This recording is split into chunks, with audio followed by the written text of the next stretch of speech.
he's dropping a million. But for the relevant rappers, the rappers who are still on the court, focus on the playoffs, focus on the finals. You can't be beefing with Shaquille O'Neal. He's a legend, but he's not an active player. Okay, that's just the reality of it. All right, and if you're delusional enough to think that Jay-Z is like in the mix with these guys, cut it out. Cut it out. You're being delusional. Okay, it's okay. It's okay. All right. Oh, there are some rumors going on. I don't know if the... All right, so I wanted to play that real quick. So I'm going to weigh in a little bit. Not going to spend too much time on this. So I will say this, though. Academics, if you don't understand, right? So there's a whole lore when it comes to academics and Jay-Z, a.k.a. Rock Nation, right? So if you guys don't know, pardon me.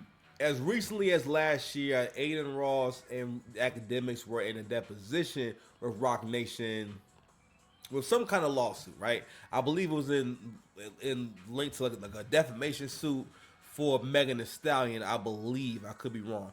And academics did do the deposition live on his channel, so did Aiden Ross, right? So, he seems to have been having a bit of a little beef with Rock Nation for some time now, right? So, so what's what I notice about when it comes to Jay-Z? Every time there's a situation where Jay doesn't seem that favorable, academics will milk that shit, all right? And so listen, yesterday, I'm working, right? And I get a text from my boy and it says, "How dare you, sir?" And I'm like, right away, I say, he must be talking about my Jay-Z and Drake video. So I forgot what I said in these videos, but he must be talking about that, right? So we started having this whole conversation. The first thing I said to the nigga was, I said, "Yeah, nigga, that's right. And how about you go grab your beef patty with cheese and your 5X white tee and your jean shorts while you at it, nigga." Because me and him always have we always have these jokes about. Hold on a second, one second. Bitch. What? Bitch, I ain't never been happy. We always have these conversations about hip hop and about who are the movers and the shakers and what music matters the most. And I'll be telling the nigga, some music is book bag music. Some music is I ride the bus music. And no disrespect to niggas that got book bags, niggas that ride the bus. But some shit gonna sound way better to you depending on where you at in your life. And it's just a fact. It's the fact. But I'm gonna and we're gonna keep talking about this subject. I think it's a really interesting topic about, you know, what should happen next after Jay-Z does his freestyle. And I was saying this to my boy. I said, Jay isn't it really, I think this is the best in terms of being a rapper, being as though he decided to open his mouth and start rapping. In terms of being a rapper, he's in the best position possible to get one more run. I still believe that the Iceman stimulus package is alive and well, to the point where y'all niggas may actually, this may be the nudge that gets you a Hove album. That gets you a Hove album, or get Hove to try to figure this out. Because at the end of the day, if it's an old nigga that can make some new music that you gonna listen to, it's Jay. Because we can't say that. Listen, Jay been past his prime, but Jay is different because Jay finds new ways to rap every time he rap. That's why he'll never really be never really die in terms of being an artist where he can put a verse out. Whereas when what's my man name? When Max B, I mean, he wasn't going that Big Daddy Kane, but he was making a point on the Wallow and Gilly show that you can put him anywhere after who people deem to be in the top 5 of hip hop all time. You know, Big Pac, Jayzs, shit like that. He would say, "Hey, you can put me anywhere after that." And I think he was just shit talking. But of course, we need content. And you know, content is king. So we need content. Whoa, relax, chill, relax. We need content so people milk the whole freaking subject. But Big Daddy Kane, now at the time I didn't know what was going on. I just saw Big Daddy Kane response, and Big Daddy Kane is rapping into the camera, and you know, and listen, he sounds sharp, but at the same time, no matter what, Big Daddy Kane always kind of sounds a little old school. You know what I'm saying? Because the era he comes from, it was a different delivery. So one thing I always point out about Drake and with Drake's new music is that Drake finds different ways of performing and saying his raps, and showing versatility, right? And same thing with Jay. Jay is able to find pockets on anything. So, for example, this is an old album now. Shit, almost 8 years old now. Damn. Goddamn, I'm getting old. Anyway, so the Meet the Carters album, right? Or I'm sorry, or the Carters, that album, right? The album with him and Beyonce.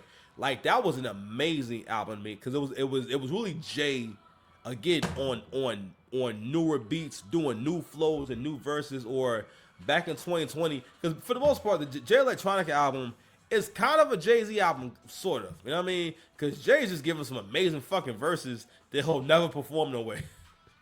You know, so Jay, time and time again, for people who fuck with Jay, he's gonna give you something that you can rock with. Another thing I'm also gonna give him is the fact that Jay knows when to shut up, and knows that, again, every era has their strength. The strength of this era is that we're able to create more music and put more music out. It's not the whole notion of it's a special event to hear me put any new music out. It's only a few people who kind of have that, but even then, like again, someone like Drake is the highest paid in the game, right? But he's still someone who's put out a lot of music. But with the way that Jay-Z is, how he raps, what he raps about, and stuff like that, and also people from his era, that's not how they put out music. Artists on that level will take years to put out stuff. If you got Lucy's, like even the concept of having the Lucy, like in the 90s and 2000s and stuff like that, you wouldn't see a video for a song and the album don't come out.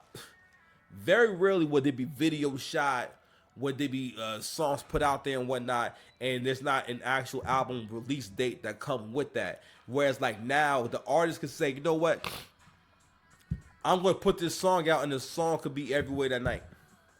And if let's say if it's Drake, right? If Drake put a song out on Spotify, for the most part, like it doesn't need promotion. It doesn't need to be pushed. Nothing like that. It's Drake.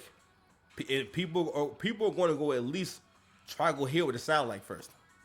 Versus if you're a new artist, no one knows who you are, so that there's no interest there, right? There's no reason for people to be to be checking for it, right? And that's one more thing I think that we gotta talk about, is the fact that Iceman only had the promotion that Drake did. Universal didn't do any promo. You didn't see Drake on no press run. You didn't see Drake on Jimmy Kimmel. He didn't host SNL. None of that stuff. You know what I'm saying? Hold on, man. He wasn't. You know what I mean? You gotta get comfortable first. Too, if this guy's done this before, he seems so comfortable. Too comfortable. You know what I'm saying? Before we get home, I need to stop at Starbucks and get me a coffee so we can have some energy for this box. Let's go. And ain't nobody gonna step up and speak on your behalf. That's a fact. If you ain't been a solid nigga. You know what I mean? So, in regards to academic statement that no one should respond to Jay, right? And that Drake should pay him in dust. He should just ignore him, right? What else he was saying? And he kept making these analogies to how washed up Jay is. Don't get me wrong. Jay, I think this is the first time I saw Jay and like, damn, Jay look a little bit old. I mean, Jay always been older, right? But like, Jay is up there in age now. You know what I mean? Jay's getting there 60 years old. But here's the thing. Jay-Z, no matter what, because of Jay's skill level, it's the same as like with Drake. When Drake get to be almost 50 years old, we're going to still be listening to Drake. We're going to still be excited to hear Drake rap or put out music, because that's how good he is at music. Even with the Roots freestyle, I mean the Roots Picnic freestyle, there wasn't nothing really wrong with it. I think that it maybe wasn't as fluid, and I think maybe that was the point, was to make it a moment of like, all right, you know, because you gotta realize too, Jay-Z has always had a god level of charisma. I remember years ago, right? It's when Jay first retired. All right, and this is like 2005, and my man said went to Summer Jam. He said Jay-Z was there, right? He said Jay came outside, so he came on the stage, and just stood there. You know what I'm saying? And the nigga stood there, and the whole stadium erupted. And I guess that would be an example of like peak Jay-Z, right? It was where like, yo, even at that time, Jay still had that kind of star power that where he can come somewhere and people recognize, oh shit, it's Jay-Z, and he not rapping nothing. He ain't spit nothing. So people have made this argument about, oh, Jay was never the hottest guy any year, so they'll look at, oh, who had the most album sales that year. They're talking about people who, for one, everyone that will list Jay-Z, DMX, Ludacris, Nelly, shit like that. These are all people who wish they could rap as good as Jay-Z. Jay-Z always was the complete package. But let's say if it was Nelly, DMX, and whatnot, Nelly wasn't able to really necessarily get the other Saint Lunatics hot necessarily. Like it did help. I know in the beginning they were already a group, and Nelly just got put on as a solo artist first. But like Nelly didn't have the ability to where if you had a Nelly verse, your song is definitely going up. You know what I'm saying? I think Nelly was ahead of his time, and Nelly had great records. You know what I'm saying? And I think Nelly's a way better rapper than he get credit for. But the problem with Nelly was this: he didn't show enough versatility. Because had Nelly been on more hard records, and Nelly would have ran to the South and got with T.I. and UGK and what's their name? I forget their name right now, but you know what I'm talking about though, right? Had Nelly been more of those Atlanta remixes, where like they never scared and T.I. 20, ain't no reason why we ain't get no verse on 24s from T.I. I mean from Nelly.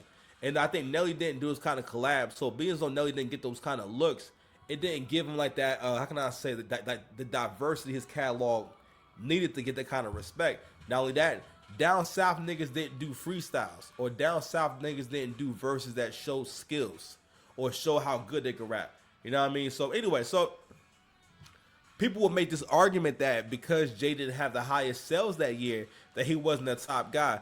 But Jay always had sales. Jay had cultural relevance. Jay had Rockefeller. He had Rockaware. So you had the image of wealth, because even at that point, Jay always had the status of being one of the richest rappers and one of the most shrewd businessmen in hip hop. So in that regard, he was influential in how he influenced young black men like myself to know that you can come from the projects, and they can come from Marcy projects, like that's the worst place to start out in life. Once you understand how tough it is to be able to have a great credit score and make a lot of money and pretty much live the American dream, you are so far from the American dream if you live in the projects. Like you're really cooked.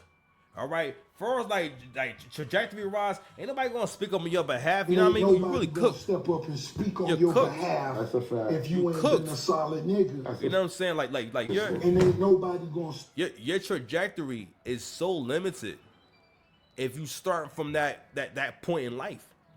All right, it's a reason why people send their kids to private school. I'm sorry, it's a reason why rich people send their kids to private school so they can have an edge in life, right? Because a rich person will live down the street from the best school in the world and still send their kids to private school so they can have an advantage, right? And you got to think about, damn, that's not even a thought for you as an average person.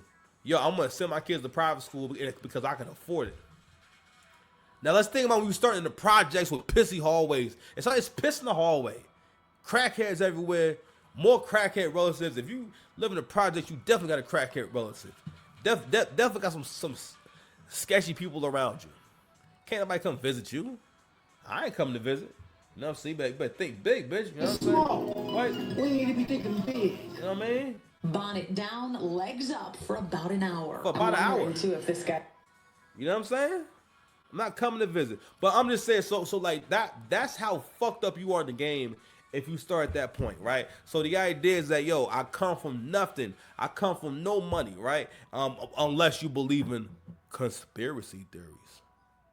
If you believe in conspiracy theories, then you think that Jay-Z is actually a real Rockefeller. And if so, meet me after the show.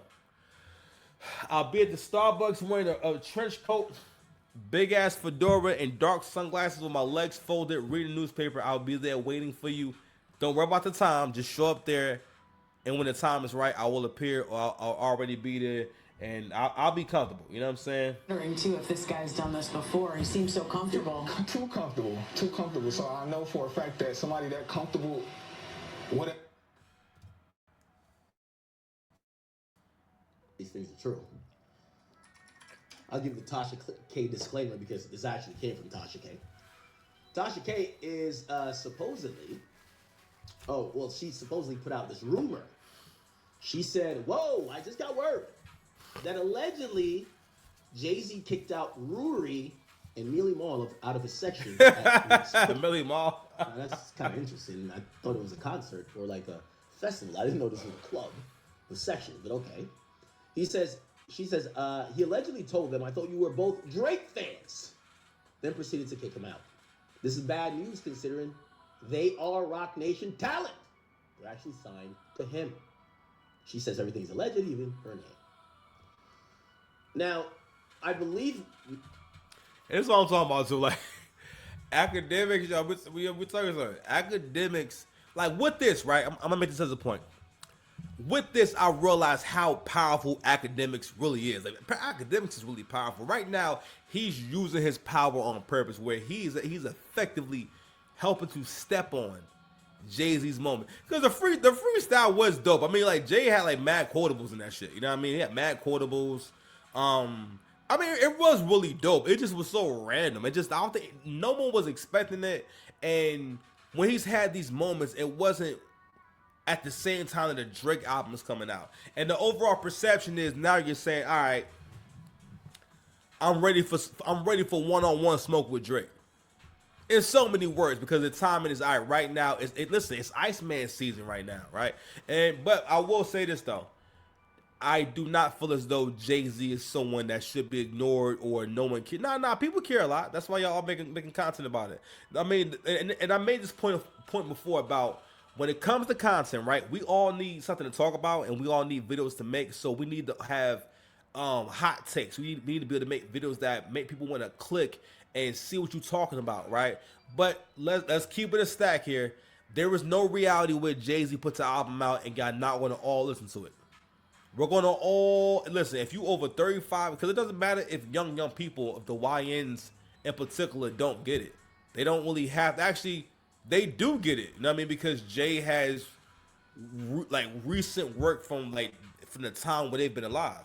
They were alive in 2018. If you're 29 now and whatnot, you were 20 years old in 2018. You definitely heard the Carter album. You know what I'm saying? That was definitely like a big album. All right. If you're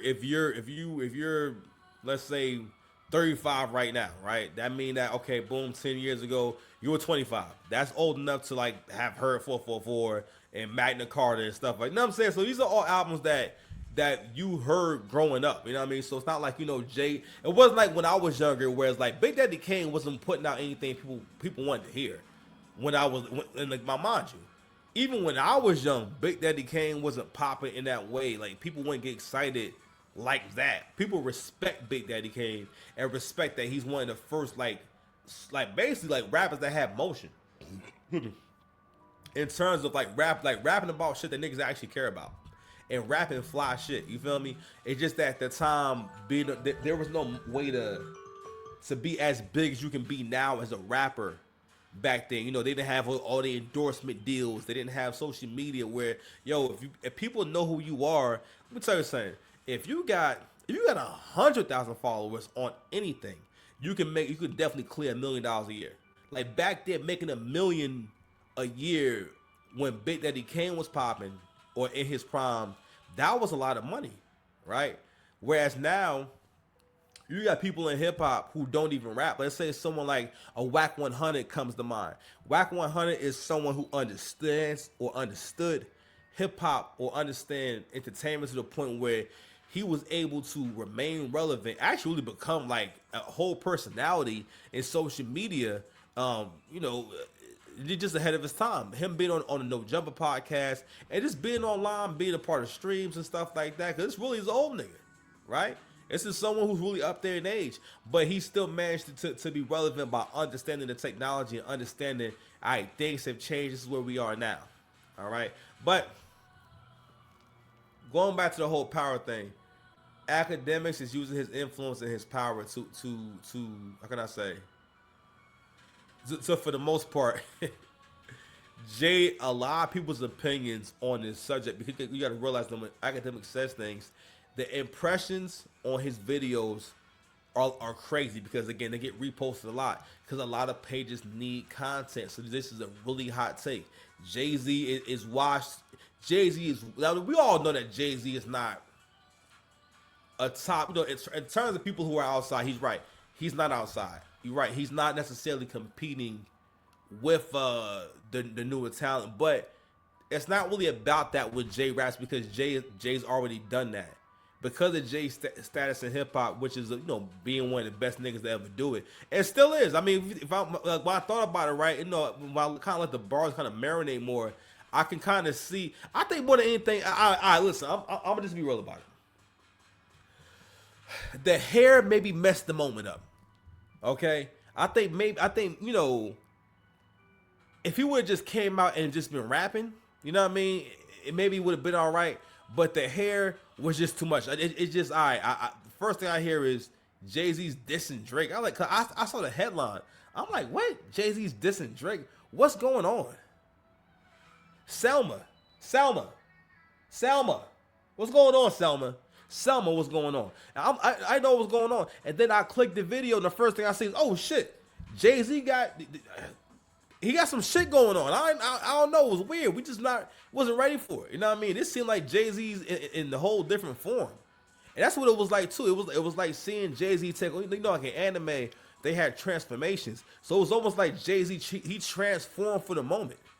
And I ain't gonna lie. Another thing too is it's just a really intense moment. It would be like, imagine how it would be if you was around Goku going Super Saiyan. Like, you with the nigga 1 minute, his hair is black, and then you start to yell, the ground starts shaking, and now his hair is gold. And I would imagine for someone who's just Goku's friend, that's kind of weird. You know what I'm saying? So maybe it was like that. And or maybe he could have wore a Scully over it. I don't know what he could have did with that hair, but we wasn't ready to see Jay with a long flowing fro.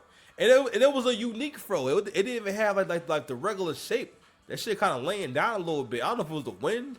Maybe it was the wind. You know what I mean? But I don't know if you a big fro ass nigga. You know what I'm saying? Because you need more fro at the top. You know what I mean? And and I don't know, bro. But I think the hair really did overshadow the whole moment. If the hair didn't happen, he was better off just coming out and having a season. You know what I'm saying? Because listen. That would have been iconic. If Jay would have popped out with this season, I think he probably was thinking, B, should cut my hair. I should have just cut my shit. Listen, I should have wrapped that shit with this season. Because listen, those bars, let me tell you something. I want you to really, listen, put on your imagination cap, right? Relax, take off your shoes, you know what I'm saying? Get real comfortable. Get comfortable. Too, if this guy's done this before, Get he comfortable. seems so comfortable. Too comfortable. So I know for a fact Get comfortable. that somebody that comfortable. What Get else could be comfortable. done? Take your shoes off. Get comfortable, right? I want you to imagine Jay saying that same shit without the pauses. Little more like, because I mean, no, those raps seem like he was rapping different raps, and a time or two, it did sound like he was freestyling because he forgot what he wanted to say. But I'm also going to speak on Jay's performance of that rap. So Jay-Z was rapping a little bit more of that. Now again, academics is Jaden niggas' idea of this shit. Because academics made the critique of, people are into this whole spoken word, this and that. I'm like, Jay was rapping the same way that niggas rap when they doing battle rap. Just about. Like, to the point where it's niggas saying that Jay-Z was sounding a little bit URL-ish. And I'm like, you know what? It was. Like it was. Like the whole cadence, you know what I'm saying? When he said, he's no maniac, watch how sane he act in my presence. Because the thing about, I think one other thing about the Jay-Z freestyle was, it was very confrontational. Like it like maintained like a confrontational like tone of annoyance and anger and agitation throughout the whole thing. But I didn't view it as negative. It just kind of seemed like more of a sporadic moment. And I will say, he maybe doesn't sound as composed. You know what I'm saying? But also too, I'm saying that after hearing academics his critique of the whole thing. Like I told y'all before, platforms matter. Even a loser can change the world. I don't mean academics is a loser. I'm just saying in general, like people, anyone can influence someone else. So when someone has a platform and a lot of people know who they are, yo, that one person can do a lot of damage to your brand, i.e. Charlamagne and Drake. Like I said before, Charlamagne made it possible for people to see Drake be accused of being a pedophile and have a song that promotes the idea that you are definitely a pedophile. You got cases on you. Everybody around you got a weird case. Everybody around you got a weird case, and you need to be held accountable for all your crimes. You Epstein ass nigga. Like, niggas really turned Drake into Aubrey Epstein for the sake of this whole era. And now here y'all niggas is with freaking 2 years done passed, and Kendrick ain't put out no new nothings. Yo, you know what's fun about that shit is that it really don't matter. But yo, I'm like, damn, you know what? G-Next was a couple years ago. I never forget seeing this comment online. This girl said, yo, that album is trash. I put that shit on Wallahi. And that's when I say, you know what, fuck that nigga. I'm not even Muslim. And I put that shit on Wallahi. You understand? I'm gonna leave this here. Let's see what else we got, man. We was doing some quick reactions, man. Let's see. Let's see, man. Do I want to get more into Sauce Walker being a hating ass nigga? Hold on, man. I know it's a good. Oh, you know what? Fuck, yo. Let's get to this body cam video, man. I had reacted to this in short form content a while back. It was a few months ago, but this was a funny ass body cam video, man. First of all, just the whole visual of this shit, you know what I mean? So yo, you see it outside. I don't know if is this a body shaper? Like, everything about this shit is just ghetto as hell, like crazy ghetto. Kind of want to react to this video with this Keisha saying this nonsense, you know what I mean? But hold on real quick. Shout out to Anton. Shout out to brother Anton, bro. Cause let me say one thing about Anton. I've been watching Anton for a long time, and I gotta give him credit for the fact that back outside and they I back outside. Anton has become way funnier and way more entertaining, and has really upped his game as the content creator. Like whenever I do get the kind of peer in and watch it live and whatnot, I don't watch them all, obviously. I can't watch everybody. I will say Anton is always cooking, and he making a good point, and he's saying some funny shit. So this is really a terrible story. Like, this is so fucked up, so fucked up. So this is a restaurant. This story is about a DoorDash driver, a very dusty, musty, crusty DoorDash driver who's out here robbing the good people. I don't know the name of the place. They're gonna say it. You know what I'm saying? But either way, it's nasty work, King. Hold on a second. Sniff D's. This is... So we're gonna go ahead and play the drum real quick, and we're gonna start from right here. So basically, the DoorDash driver, the DoorDash driver's just robbing y'all, man. So this nigga, of course it's a nigga. This nigga's on camera reaching over the counter to rob these people. Now, mind you, these people are already working a job where there is a cash register. And I'm not dissing them or nothing like that, but these people are not making the most money in the world. So if there's a tip jar, almost any time you ever see someone ask you, hey, you want a tip? Usually the people need the tip. Pause. Okay? This nigga said, fuck that. Y'all niggas don't need no tips. All right? And he reaches over the joint, no remorse. I'm gonna tell you something right now. A person like this is very dangerous. Sniff D's. You know what I mean? Stunademics, Lord. You know what I'm saying? A person like that is very, very, very dangerous. Very dangerous. You know what I'm saying? School bus ass nigga. I went to school on a school bus. School bus ass nigga. It You feel me? School bus ass nigga, man. All right, let's see what's happening, man. Walking off with $250 in cash tips. Ooh, wait like $250, nigga. That's like a house. Hey, my man. It's 30K in my mouth. Hey, You know what I'm saying? It's a house. I know. 250. You could tell. For 250, shoot, nigga, you can have her legs up with the bonnet down. You understand? Wait. Bonnet down, legs up for about an hour. I'm wondering too if this guy. The fact that white girls are even saying bonnet in any capacity lets me know that white women know what bonnets are, and they see y'all wearing them shits. I wonder, like, what's white girls' opinions about when they see a black woman out wearing a bonnet and what that looks like to them? You know what's funny is, like, white people are not necessarily a group of people as a whole. They're like the craziest and the best dressers in the world, and they wear the nicest stuff. Cause I see them every single day. Cause I'm over there in the more affluent areas. You know what I mean? People gotta speak on my behalf when they see me in the area. You know what I mean? Ain't nobody gonna step up and speak on your behalf So if you ain't been a solid nigga. So I'm in these areas, so I see how they present.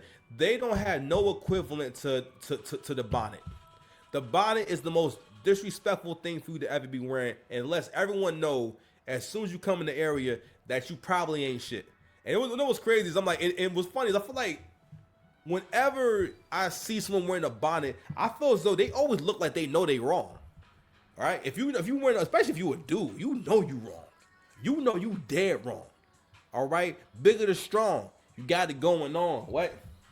Dead wrong. You feel me? Went all the way in. Vlad said, Oh man, shit. Hey, in front of a middle school? No, sir. Why are your pants unzipped? They just Why would somebody call? 30K in my man. Server working a double shift says it was everything she made that day.